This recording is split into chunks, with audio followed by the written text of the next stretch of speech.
This is a GMBN Tech Essentials series, our easy to follow guide to setting up and maintaining your bike yourself. In this video, we're looking at lubricating the chain, which although it does sound like a very simple thing, it's something often approached totally wrong. So we're going to dispel a few myths here today in the video. We're also going to explain to you about all the components of a chain, how they work and why it's relevant when you lubricate the chain. And also we're going to take a look at the types of lube that you need to use to make sure your transmission runs nice and smoothly.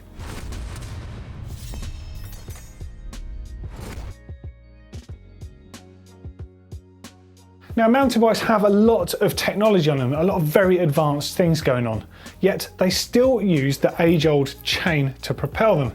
Something, in fact, that has been around since 1869 on bicycles, but of course it has developed over the years. It's got thinner, it's got lighter, it's got arguably stronger, and it's more efficient. Now, many people still wonder why mountain bikes continue to use the chain, and in fact bicycles full stop, especially considering this transmission is out in the open. We ride in muddy, gritty, sandy conditions that typically wears these parts down. It makes them consumable items, which means it costs you money when you're just using the bike, which is why it's so important that we take good care of them. But the simple fact is we're still using them because it's still currently the best way to do this. Now, there are bikes with gearboxes on them, and the gearboxes are definitely going to be a technology of the future in mountain biking. But for the moment, this is still the most cost-effective way of making a mountain bike work and with the least amount of friction. Now, friction, of course, is something you want to reduce as much as possible on a bike because it revolves around your pedaling power. As soon as you've got friction that you've got to pedal around, you're wasting energy. Ergo, the chain is still the best tool for the job.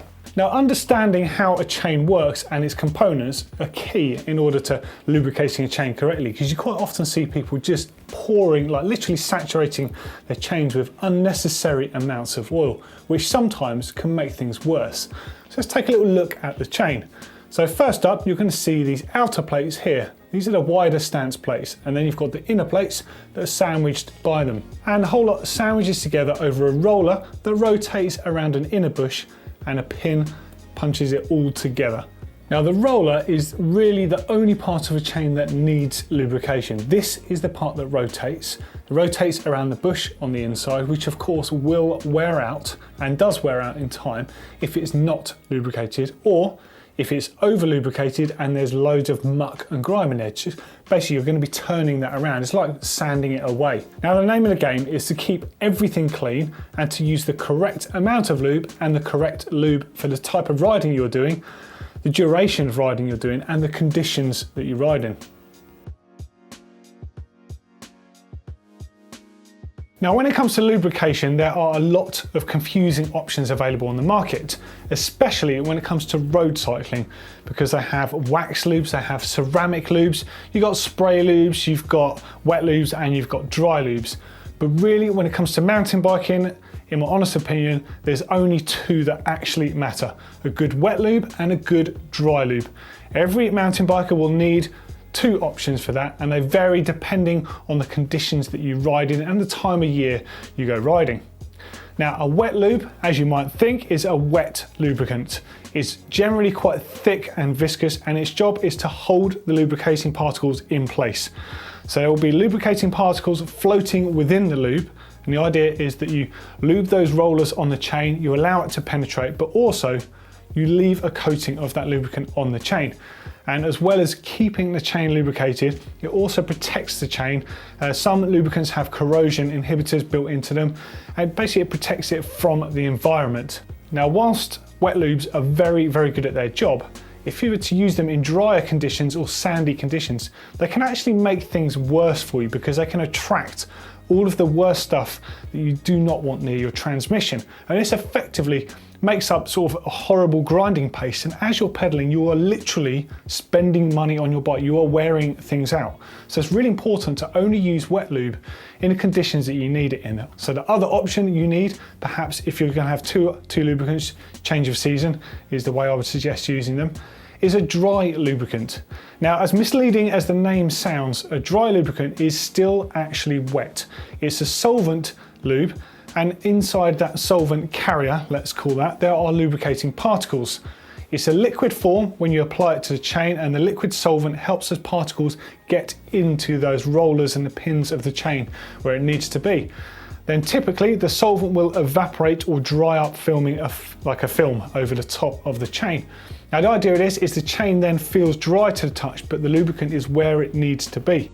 Now, like wet lube, dry lube does have a couple of downsides as well. Now the first one is if you're riding in wet conditions, it's going to get washed off quite easily because it's not thick and viscous and water resistant in the same way that wet lube is. So don't use dry lube in wet conditions, or if you do have to use it in wet conditions, you're going to be applying it a lot more frequently. And the other thing with dry lube is it does wear out faster than wet lube. But the advantages of dry lube, of course, you're not going to get all that stuff sticking all over your drivetrain, which means your drivetrain will run smoother for longer. So being cyclists of the world, we're going to be riding in various different conditions, whether you're just on your home trails, whether that's in autumn or fall, summer, spring, trails change. So what I recommend is having a good quality wet lube and a good quality dry lube. Now, general spray lube is very useful, and when applied correctly, works well. It's somewhere in the middle of a wet and dry lube, and as expected, it's got some of the traits of both, but it is on the thinner side of a wet lube, so you're going to need to apply it more frequently. However, it has got other uses around the bike. Acts quite well as a water displacer if you were to spray it and polish bits of your bike with it afterwards. Let's just say around pivot points and things. It works quite well as a little additional barrier. However, if you're just using stuff for transmission, I recommend the old-fashioned way. Just go for a simple wet and a simple dry lube in a dropper bottle. The reason for that is you can apply very accurately the specific amount of lube that you need to each roller on the chain. You can use it very sparingly, it's going to last you longer, and there's no chance you're going to get it anywhere near those braking surfaces that are so easy to ruin. Now, when it comes to lubricating your chain, there's no point just adding more oil to what's already there, because you can actually make things worse. You might feel that you're just adding more lubricant and it's going to run nice and smooth, but if you've been out riding and there are particles of grit and sand or anything like that in your drivetrain, you're just going to keep it there by doing that, and that is not what you want to do. So the best advice when you lube a chain is to clean your transmission. Now, my transmission here at a glance does look quite clean.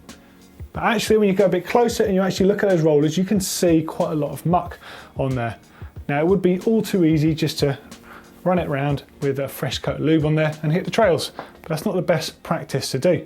Now, having some kind of degreaser is really useful because it makes this next process a lot easier, but it's not essential, because when you wash your bike, a lot of that natural lubricant, provided you look after your bike on a regular basis, will come out. However, if your chain is all black and gunky and got loads of stuff on it, you're going to need a degreaser to break that down. Now, degreaser is quite nasty stuff. Most bike degreasers you get these days are bio-friendly, so they're good for the environment, or they're not harmful for the environment. However, they're very harmful for your braking surfaces, so the same rules apply as would apply with any spray, any sort of spray around your bike, any aerosol in fact.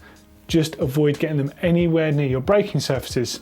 Now, the best form of practice would be to spray some on a rag and then pass the chain through there just by cycling your transmission backwards.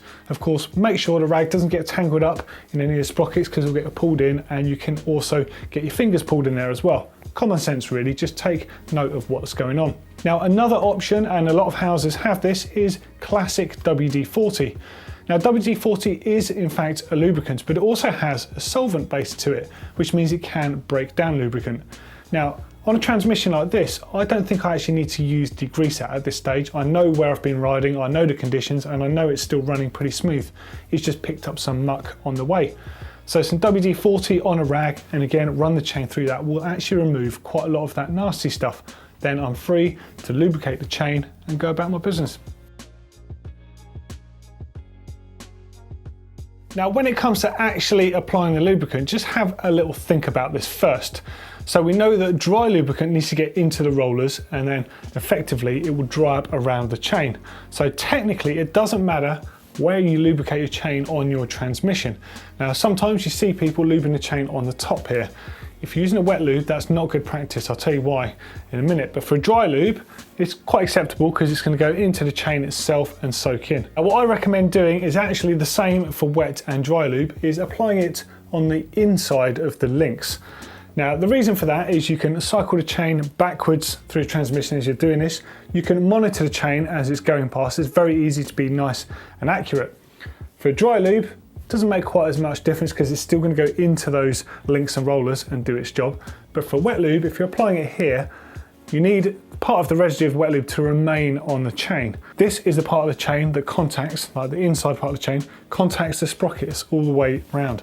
If you're lubricating the outside part of the chain, all you're doing is giving yourself a reason to absorb stuff onto the chain, which is going to wear it out. Now, depending on the conditions that you ride in, a dry lube doesn't need anything once it's been applied because it will naturally, the solvent will evaporate and dry up. That is job done, ready to ride. But with a wet lube, you're stuck with a couple of options here. Now, if you're riding on a slightly drier day, but you still need wet lube over a dry lube, sometimes it's a good idea to let it soak in and then just wipe off some of that residue that's on the outside links, because that also helps stop grit and mud and muck and all the stuff that wears it out sticking to it. However, if it's a really, really wet, horrible day, leave it. You need all the help you can get. You need that lubricant to stay in place. So let it do its job. Just be cautious of the fact that when you are riding in foul conditions, you will need to clean and degrease everything when you get back to make sure it lasts. So there we go. That is everything you really need to know about lubricating a chain.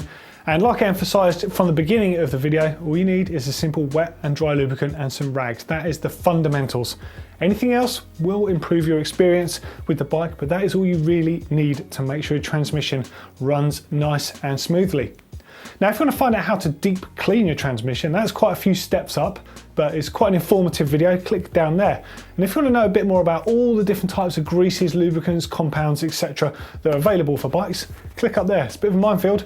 As always, if you found this video helpful, give us a thumbs up. And if you love GMBN Tech and the Essential series, please don't forget to hit that subscribe button and share it around.